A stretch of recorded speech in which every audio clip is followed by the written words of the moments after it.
जय हिंद साथियों, नमस्कार। स्वागत है आपका अपने परिवार में। आज बात करते हैं साहब आमजन में विश्वास और अपराधियों में डर की। जैसा खेल आप आज यहां देख रहे हैं इस लोकतंत्र में, यहां दो बातें आपके सामने दिखाई जा रही है और मैं पूछता हूं आप लोगों से सवाल कि जनता के लिए तो पुलिस है, लेकिन पुलिस के लिए क्या जनता है? जब आपको जरूरत पड़ती है तो आधी रात को फोन बजा देते हो। अंधेरी रात होती है, सुनसान रात होती है तो याद आखिरकार पुलिस आती है। घर में विवाद हुआ तो पुलिस याद आती है। आपकी जान की अगर सुरक्षा करे, आपको हेलमेट लगाने के लिए कहे, आपको बचाने का प्रयास करे, तो भी गालियां पुलिस को दे देते हो कि हमें कैसे हेलमेट के लिए रोक दिया। लेकिन आज बात करता हूं मैं यहां पर हमारे इंस्पेक्टर महोदय की, लीलाराम जी की और उन साथी जवानों की, जहां उन्हें सस्पेंड कर दिया गया और एक अपराधी के लिए मुआवजा देने की बात की जा रही है। क्या ये मेरे भारत के ही जवान हैं? क्या वो यहीं के राजनेता है? अगर कोई मां अपने बेटे को कहे कि बेटा पढ़ लिख और वर्दी पहन, इंस्पेक्टर बन, और एक तरफ कोई मां ये कहे कि बेटा गैंगस्टर बन, 25 लाख रुपए मिलेंगे, तो वो पहले किसकी ओर जाएगा कि मां 25 लाख मिलेंगे, हम तो उधर जाते हैं। ये कैसी शिक्षा, कैसी प्रणाली आ चुकी है? एक अपराधी आकर बोल देता है कि तुम पुलिस वाले नामर्द बने बैठे हो, तुम्हारे पास हथियार तो है लेकिन उसमें गोलियां नहीं है। लेकिन एक पुलिस वाला वो कहता है कि मेरे पास हथियार भी है और गोली भी है, और जिस दिन ठोक दी तुम्हारे शरीर में इतना आयरन भर देंगे कि पहचानना मुश्किल हो जाएगा। लेकिन जिस दिन ठोक दिया जाता है, इनकाउंटर हो जाता है, उस दिन यही धरना प्रदर्शन लग जाता है। मेरे साथी युवा विद्यार्थी मुझे हर बार कहते हैं कि सर हमारी मांग रखो, हमारी मांग रखो। आज मैं आप लोगों को कहता हूं कि हमारी मांग किसने रखी।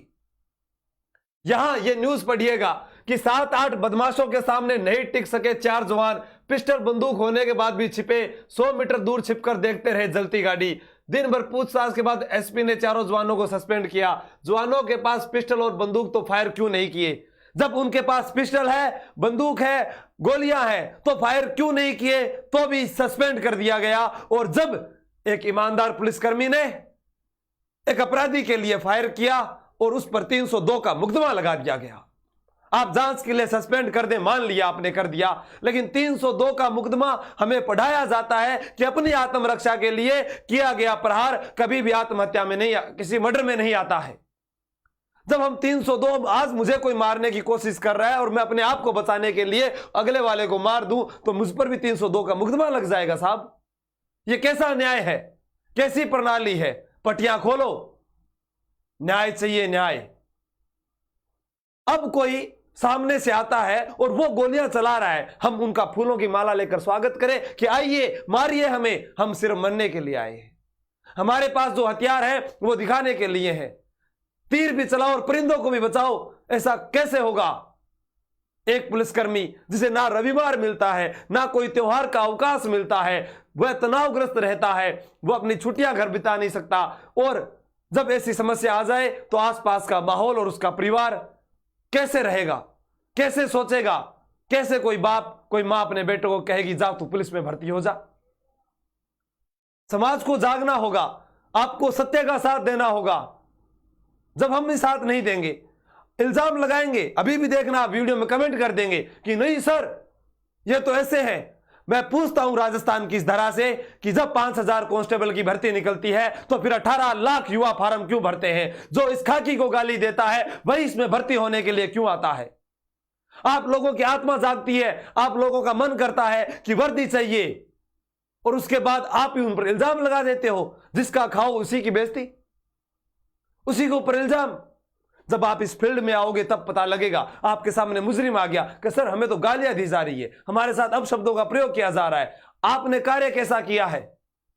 किसी ने चोरी कर ली, हम उससे पूछें कि आपने किस शुभ घड़ी में किस ब्राह्मण से पूछा कि इस समय इस ताले को खोला जाएगा, और वो कौन सी जादुई चाबी थी जिससे आपने इसका सारा माल चोरी कर लिया?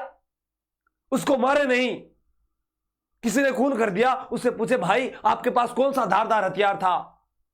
शिकायत आती है कि पुलिस लेट पहुंचती है। एक थाना क्षेत्र से दूसरे जगह पर अगर वो किसी क्राइम जगह पर पहुंच गया, दूसरी फोन आ गया कि सर इधर इधर 10 किलोमीटर गाड़ी पहुंची हुई है, इधर 10 किलोमीटर फिर घटना पहुंच गई, तो वो गाड़ी क्या शक्तिमान उठकर आएगी? वो तो अपने अनुसार ही आएगी ना। कार्य इतना है, कार्यभार इतना दे दिया कि वो सोचे क्या। लेकिन यह कहां न्याय संगत है कि आमजन में तो विश्वास और अपराधियों में डर होना चाहिए। आज मैं तो यहां देखकर इस बात से सतबद्ध हूं कि यह क्या हो रहा है।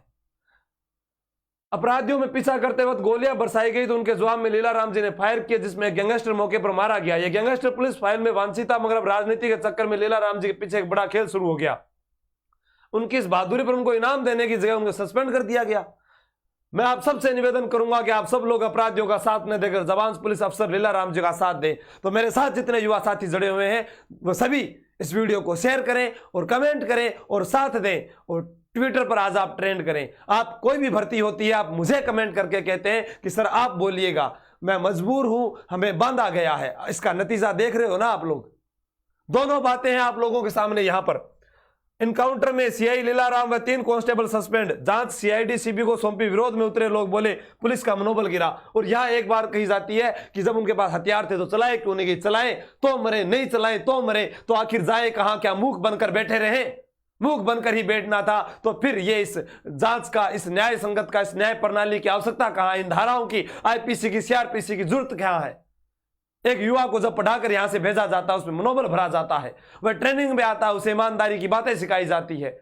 लेकिन छोटी सी एक राजनीति, अब उस पर कटाक्ष कर दिया तो आपने क्यों कर दिया? आपने भड़का दिया, ऐसा क्यों?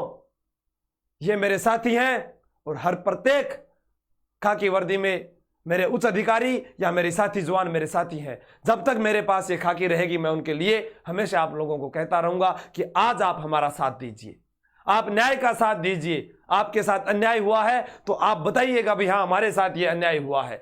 अन्याय तभी होता है जब आप खुद गलत होते हैं। कभी पुलिस ने आपको गलत नहीं रोका है, सीट बेल्ट आप पर नहीं होता है, सिफारिश करने के लिए आप 4 फोन करते हैं, हेलमेट आपके सर पर नहीं होता है, आपकी सुरक्षा के लिए ही कहा जाता है, आप फोन करते हैं, नो पार्किंग में गाड़ी आप खड़ी कर देते हैं, चालान आपका कर दिया जाता है, अधिकारी से फोन आप करवा देते हैं, अवैध खनन का काम आप लोग करते हैं, जब रोका जाए तो पैसा थमा दिया जाता है। तो आप लोग गलत कर रहे हैं, यहां तो सब सही चल रहा है। आप पहले सुधरिए, अपने आप को सुधारिए, ऐसा कभी नहीं होगा।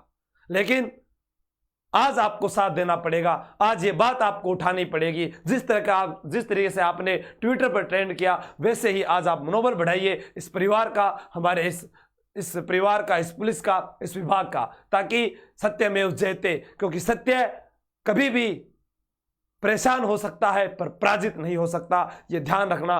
जय हिंद, जय भारत। जोश और जुनून बनाए रखो साथियों, और उम्मीद रखो कि हमें न्याय मिलेगा। जय हिंद, जय भारत।